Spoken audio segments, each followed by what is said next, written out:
Hi there, and welcome to the ATS podcast with me, Will, and John Soulsby, where we break chunks of health and fitness information into bite sized pieces, remove a bunch of the noise, and just leave what's relevant. Today we are on episode 54, and our topic for today is the benefits of incorporating high intensity interval training into your workout routine.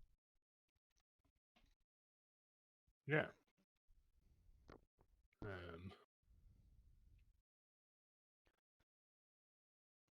So I, pick I literally just thought I'd have a quick Google to see what the fitness industry has, hmm and I don't know. The fitness industry has in terms of HIIT routines or benefits. or benefits, and some of it is like HIIT improves aerobic and anaerobic performance. Yep, fair play. Where's Very another one? general. Yeah, but like it can burn a lot of calories in a short amount of time. It's like not really. No, it can't. Like Any workout claiming to burn calories will never ever ever ever burn more calories than you do being alive for the other 23 hours of yeah, your day. Like like you just win on time not working out, I'm afraid. So it's way much more significant if you care about creating a calorie deficit for the purposes of health or physique to remain as active as possible in the rest of your day and get your non-exercise activity thermogenesis going. However, benefits of incorporating it into training. What are we thinking?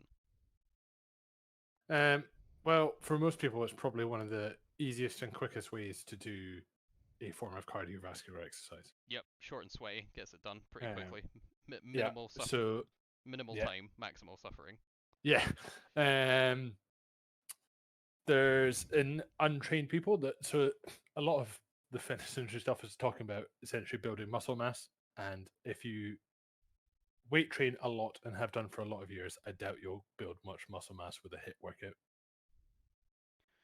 Yeah, Like me and you have been training for however many years. I don't think if we moved to just HIIT workouts, we'd build much muscle mass. no, it does not Um, facilitate that much at all. if you are new to any form of resistance training, yes. But Yeah. I use this quite a lot. There's literally a study, I think you pointed out to me once actually, but there's a study that looked at people who ran for 20 minutes like 3 times a week, and that built like Oh significant yeah, muscle mass. from previously sedentary Yeah. people. Yeah, when they when And they you're when they like, do zero, going to anything is gonna build yeah. muscle. Therefore, news is not that running gets you jacked. News No, is exercise when you do nothing builds it's muscle good. mass. There are better ways of doing Yeah, I it. would highly encourage a mixture of cardiovascular activity and resistance training for its both have unique Mhm. benefits and they are both worth doing. I imagine one niche benefit of HIIT workouts are it's similar to we've discussed before of it helps regulate muscle glycogen, Hmm. which has had knock-on effects to um, diabetes prevention, type 2 mainly. Yeah. I imagine its resistance-based nature will carry over to HIIT as well, and its general intensity.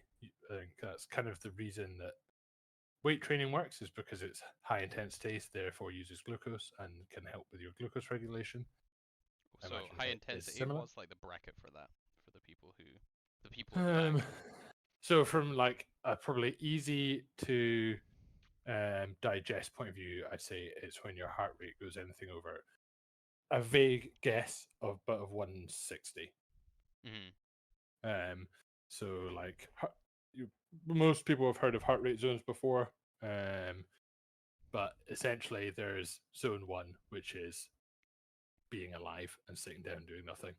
Zone two, which is like a brisk walk. Zone three, which is essentially above 160, is a rough guess for most people. And then zone four, which is above like 185, I believe. Hmm. Uh, You want that tachycardia? yeah, sometimes people split it up into 5 zones.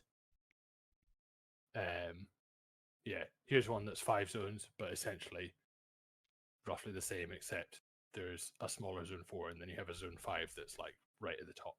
Yeah. Um, Like my main thoughts would be time. It's good. Like I think there's a reason CrossFit, one of the multiple reasons CrossFit is so super successful is because they tend to be over. Like I mean the proliferation of class-based workouts like CrossFit, Les Mills, like name there's tons. Like name any others like K-Fit, fucking all that stuff is typically because the workouts are intense, so you get a sweat on, you feel like you have done stuff. As much as that doesn't directly correlate to the actual effect of the exercise, it just feels challenging in that you are cardiovascularly challenged and usually like sweaty and on the floor like in a heap afterwards. Hmm. And most people collate that with the efficacy, which isn't true, but like, people do like that. And it's done quickly. So people are like, oh, I can get it done in a lunch break and still have like part of my lunch hour. Like Yeah. super popular for that reason. So it's good, especially if you're limited on time. Like not everyone has the time to go out for like a multi-hour kind of casual cycle, like a low zone cycle. Yeah. You also, I found, have to be quite fit to actually do that.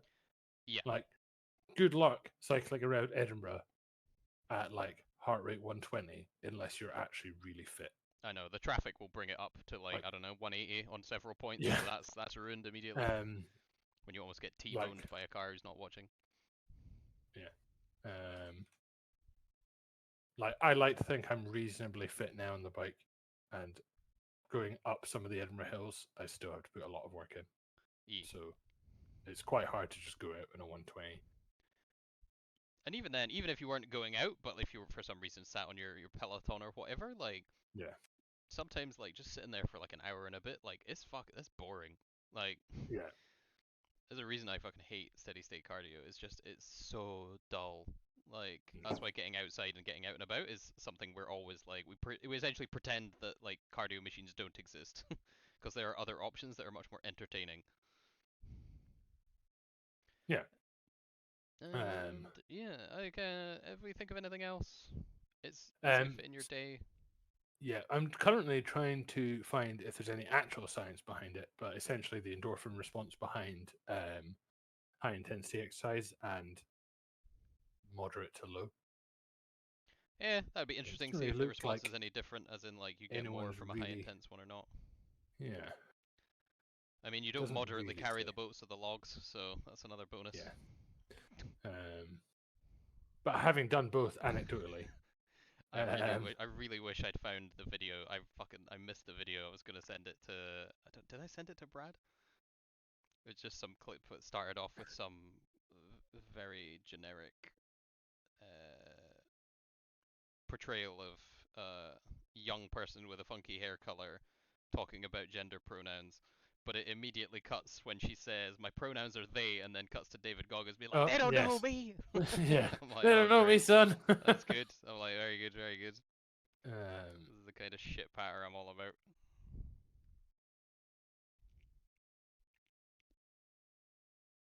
but yeah, completely anecdotally, but the endorphin response having done a hit class in comparison to sitting on a bike for 2 hours is very different. But I can't find it. Funnily enough, it's not an overly highly researched Yeah, area because it doesn't really matter to him. but yeah, short, no massive benefit over steady state. Just pick whichever you No, like and whichever suits your schedule best. Both are good and both are far better than nothing. So pick one. 100%.